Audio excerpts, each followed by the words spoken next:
Assalamualaikum warahmatullahi wabarakatuh. Kami dari kelompok 11 studi Quran Hadis yang beranggotakan 1. Muhammad Nur Ihyauddin, 2. Putri Novi Wulandari, 3. Tusama Salsabila akan menjelaskan tentang hadis muttasil, munqati' dan maudhu'. A. Hadis muttasil. 1. Pengertian hadis muttasil. Secara istilah, yaitu hadis yang bersambung sanadnya dari awal sampai penghujungnya atau akhirnya, baik hadis tersebut marfu sampai kepada Rasulullah Shallallahu Alaihi Wasallam atau mauquf yang berhenti pada sahabat radhiyallahu anhu. Muttasil adalah riwayat bersambung, sedangkan musnad adalah bersanad sampai Nabi. Muttasil berlaku pada hadis marfu maupun yang tidak marfu. Syarat hadis disebut muttasil adalah jika semua perawi benar-benar mendengar dari perawi di atasnya. Secara langsung, hadis yang demikian ini disebut juga dengan istilah hadis mausul. Implementasi definisi tersebut ialah bahwa perkataan-perkataan tabi'in dan orang-orang yang datang sesudahnya apabila sanadnya muttasil sampai kepada mereka adalah termasuk dalam kategori hadis muttasil.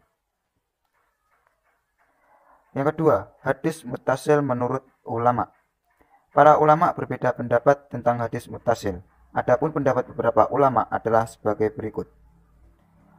Menurut Imam Al-Araqi dengan tegas menyatakan bahwa perkataan-perkataan tidak boleh disebut hadis muttasil secara mutlak, melainkan harus disertai penjelasan pembatasan sampai sejauh mana kemuttasilan sanadnya. Imam Al-Iraqi dalam kitab Al-Fiyahnya menyebutkan sebagai berikut. Apabila sanad suatu hadis itu dinukil secara mutlak, maka sebutlah dengan istilah hadis muttasil atau mausul, baik hadis itu mauquf atau marfu. Dan mereka para ulama tidak berpendapat bahwa hadis maqtu' termasuk hadis muttasil atau mausul. Al-Khatib Al-Baghdadi menamainya sebagai hadis musnad, sedangkan hadis munqati' sendiri menurut Ibnu Ad Al-Bar ialah hadis yang disandarkan kepada Nabi. Jadi sebagai hadis marfu, sanad hadis musnad ada yang bersambung dan ada yang terputus. Menurut Ibnu Salah dan Al-Nawawi, yang dimaksud dengan hadis muttasil atau mausul ialah hadis yang bersambung sanadnya, baik persambungan itu sampai kepada Nabi atau hanya sampai kepada sahabat saja. Untuk mengetahui bersambung atau tidaknya suatu sanad, biasanya ulama hadis menempuh tata kerja penelitian sebagai berikut. 1. Mencatat semua nama perawi dalam sanad yang diteliti. 2. Mempelajari sejarah hidup masing-masing perawi melalui kitab-kitab rijal al-hadis, misalnya kitab Tahzib al-Tahzib karya Ibnu Hajar al-Asqalani dan Al-Kasyf karya Muhammad Ibnu al-Zahabi. Yang ketiga, meneliti kata-kata yang menghubungkan antara para perawi dengan para perawi yang terdekat dalam sanad, yakni apakah kata-kata yang terpakai berupa hadasani, hadasana, ahbarona, ana, atau kata-kata lainnya. Contoh hadis muttasil. A. Contoh al-muttasil al-marfu'. Malik an Ibnu Syihab an Salim bin Abdillah abi an Rasulullah sallallahu alaihi wasallam qala kada. Imam Malik dari Ibnu Syihab dari Salim bin Abdillah dari bapaknya dari Rasulullah sallallahu alaihi wasallam, beliau bersabda seperti ini. Contoh hadis marfu' sahih. At-Tirmidzi menyatakan telah menceritakan kepada kami Ibnu Abi Umar, ia berkata telah menceritakan kepada kami Sufyan dari Amr bin Dinar dari Abu Qabus dari Abdullah bin Amr, semoga Allah meridhoinya. Ia berkata, Rasulullah Shallallahu Alaihi Wasallam bersabda, orang-orang yang memiliki kasih sayang akan disayangi oleh Ar-Rahman atau Allah. Berkasih sayanglah terhadap yang ada di bumi, niscaya yang di atas langit akan menyayangimu. Hadis riwayat At-Tirmidzi, disahihkan Syekh Al-Albani. Contoh hadis marfu yang tidak sahih.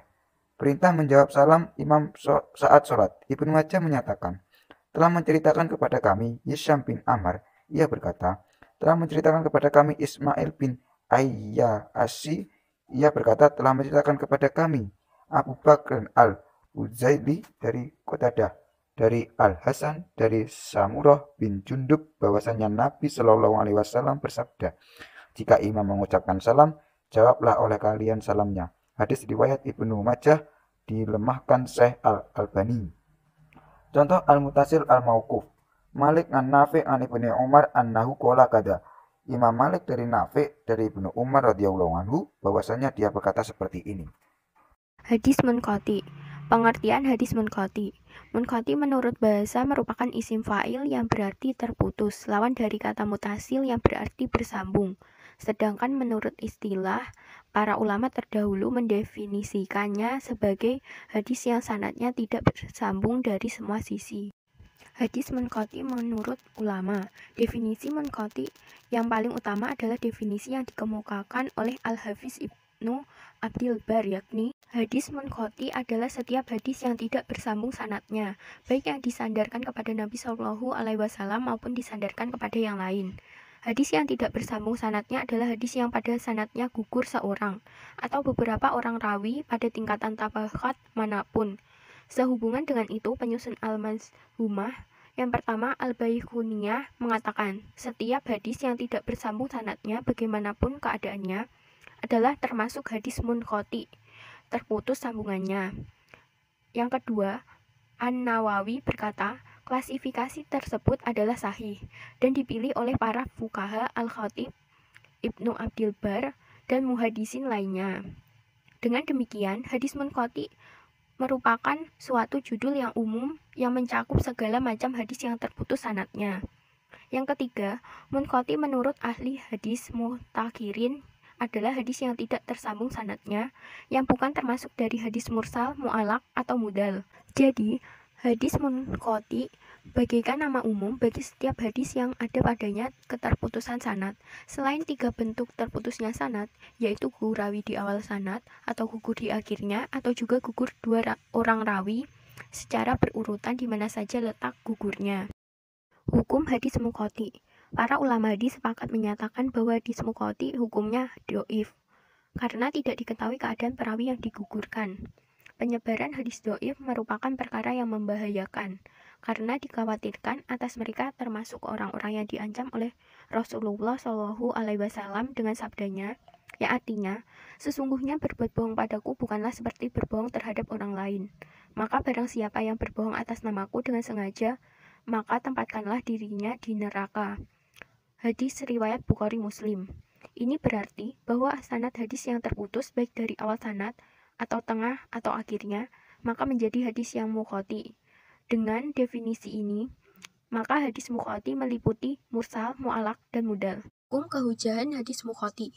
Para ulama telah sepakat bahwasanya hadis munqati adalah dhaif karena tidak diketahui keadaan perawi yang dihapus atau majul. Tempat-tempat yang diduga terdapat banyak hadis munqati, mudal, dan mursal antara lain: A. Kitab As-Sunnah karya Sa'id bin Mansur. B. Karya-karya Ibnu Abid Dunya. Contoh hadis munqati. Hadis yang diriwayatkan oleh Abdu Ar-Razzaq dari Al-Sauri, dari Abu Ishaq, dari Zaid ibnu Zutsi, dari Huzaifah yang menyatakannya sebagai hadis marfu berasal dari Nabi Shallallahu Alaihi Wasallam. Jika kamu mengangkat Abu Bakar sebagai pemimpin, maka dia adalah seorang yang kuat dan terpercaya. Pada sanad hadis di atas, terdapat satu orang perawi yang digugurkan di pertengahan sanad hadis tersebut, yaitu Suraik. Suraik seharusnya di antara Ats-Tsauri dan Abu Ishaq. Karena Ats-Tsauri mendengar hadis dari Abu Ishaq secara langsung, namun ia mendengarnya melalui perantara Suraik, dan Suraiklah yang mendengarnya dari Abu Ishaq.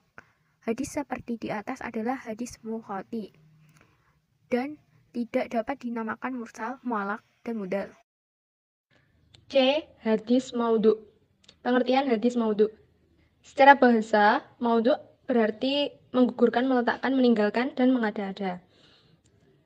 Hadis maudhu dapat disimpulkan yaitu hadis yang diada-ada atau dibuat-buat, atau disebut juga hadis palsu.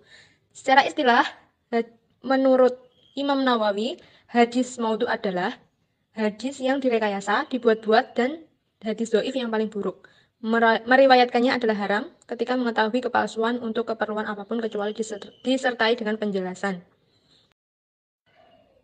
Hadis maudhu menurut pendapat para ulama.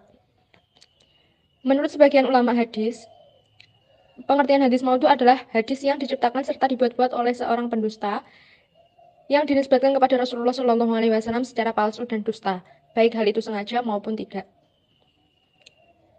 Ada juga yang berpendapat bahwa hadis maudhu adalah sesuatu yang dinisbatkan kepada Rasulullah Shallallahu Alaihi Wasallam secara mengada-ada dan dusta yang tidak beliau sabdakan, beliau kerjakan, atau beliau takrirkan. Berdasarkan dari pengertian di atas, dapat disimpulkan bahwa hadis maudhu adalah hadis yang disandarkan kepada Rasulullah SAW secara dibuat-buat dan dusta, baik yang disengaja maupun tidak, padahal beliau tidak mengatakan, tidak memperbuatnya, dan tidak mentakrirkannya. Macam-macam hadis maudhu. Hadis maudhu dibagi menjadi 3, yaitu yang pertama perkataan atau hadis itu berasal dari pemalsu yang disandarkan kepada Rasulullah SAW. Yang kedua, perkataan atau hadis itu berasal dari ahli hikmah, orang zuhud atau Israiliyat dan pemalsu yang menjadikannya hadis. Yang ketiga, perkataan atau hadis itu tidak diinginkan rawinya, melainkan dia hanya keliru. Sebab kemunculan hadis maudhu. Munculnya hadis maudhu berawal dari terjadinya fitnah yang dimulai dari terbunuhnya Utsman bin Affan, Umar bin Khattab, dan dilanjutkan dengan pertentangan yang semakin memuncak antara kelompok golongan Ali dan kelompok pendukung Muawiyah di Damaskus. Ironisnya lagi, sebagian kaum muslimin yang berselisih ingin menguatkan kelompok dan golongan mereka masing-masing dengan Al-Quran dan hadis dan menghinakan yang lainnya. Dikarenakan mereka tidak menemukan teks yang tegas dan mengukuhkan pendapat masing-masing. Karena banyaknya pakar Al-Quran dan hadis pada saat itu. Akhirnya, sebagian di antara mereka membuat hadis-hadis yang disandarkan kepada Rasulullah untuk mendukung golongan masing-masing. Inilah awal sejarah timbulnya hadis palsu di kalangan umat Islam. Berdasarkan sejarah, pemalsuan hadis tidak hanya dilakukan oleh orang Islam saja, melainkan juga dilakukan oleh orang-orang non-Islam. Berikut adalah motif-motif yang mendasari adanya hadis palsu. Yang pertama yaitu pertentangan politik, yang disebabkan karena perpecahan antara golongan yang satu dengan golongan yang lainnya. Dan mereka saling membela golongannya dan mencela golongan yang lain. Yang kedua adalah usaha kaum zindik. Kaum zindik yaitu golongan orang-orang yang membenci Islam, baik sebagai agama ataupun sebagai dasar pemerintahannya. Mereka merasa tidak mungkin dapat melampiaskan kebenciannya melalui konfrontasi dan pemalsuan Al-Quran. Sehingga mereka menggunakan cara lain, yaitu dengan cara memalsukan hadis, dengan tujuan menghancurkan agama Islam dari dalam.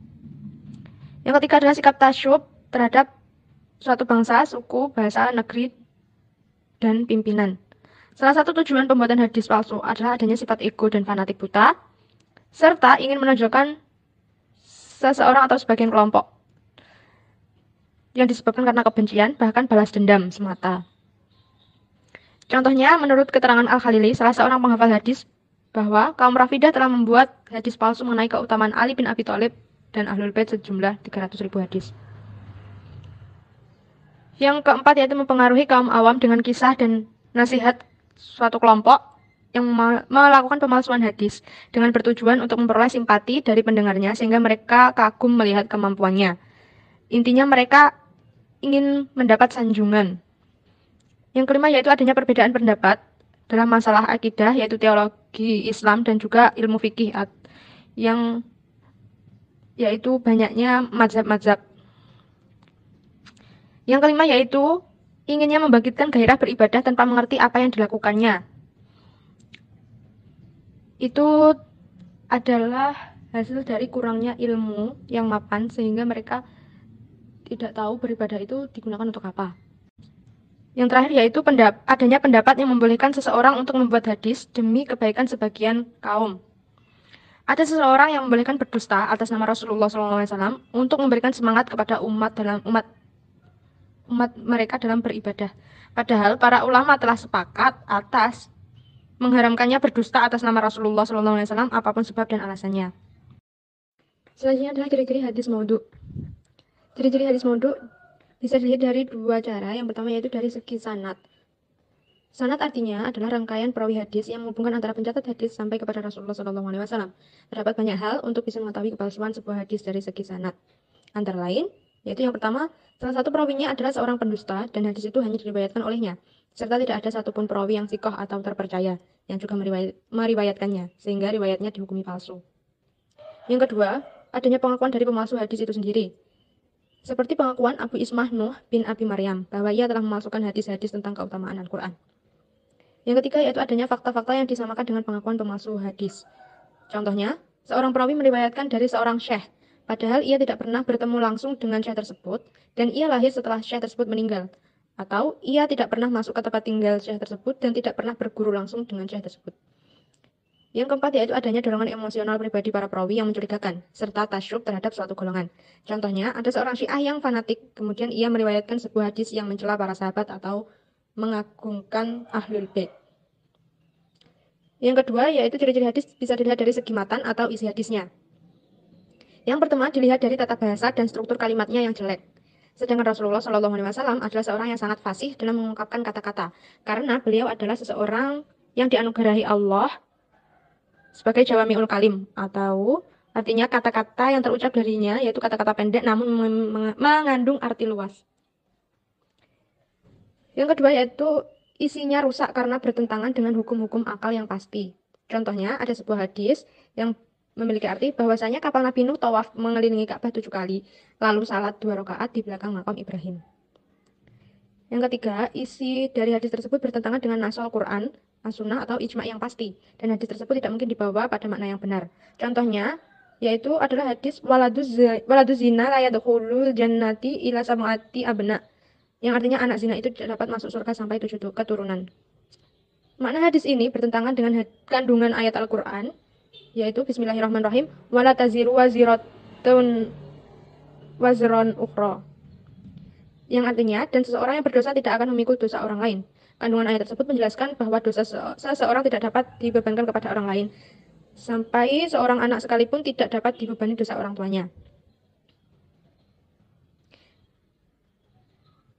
Yang keempat yaitu isi hadis tersebut bertentangan dengan fakta sejarah pada zaman Rasulullah.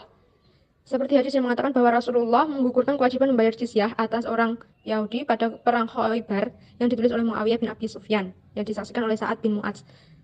Padahal kenyataannya jizyah belum disyariatkan saat peristiwa perang Khaybar yang terjadi pada tahun 7 Hijriah, karena jizyah baru disyariatkan saat perang Tabuk pada tahun ke-9 Hijriah. Yang keempat yaitu menyebutkan pahala yang terlalu besar untuk amal yang terlalu ringan atau ancaman yang terlalu besar untuk sebuah dosa yang kecil. Contoh hadis semacam ini banyak ditemukan dalam kitab-kitab mu'izah. Contohnya, barang siapa yang mengucapkan tahlil la ilaha illallah, maka Allah Subhanahu wa taala menciptakan dari kalimat itu seekor burung yang mempunyai 70.000 lisan, dan setiap lisannya mempunyai 70.000 bahasa yang dapat memintakan ampun kepadanya. Cukup sekian penjelasan dari kelompok kami. Wassalamualaikum warahmatullahi wabarakatuh.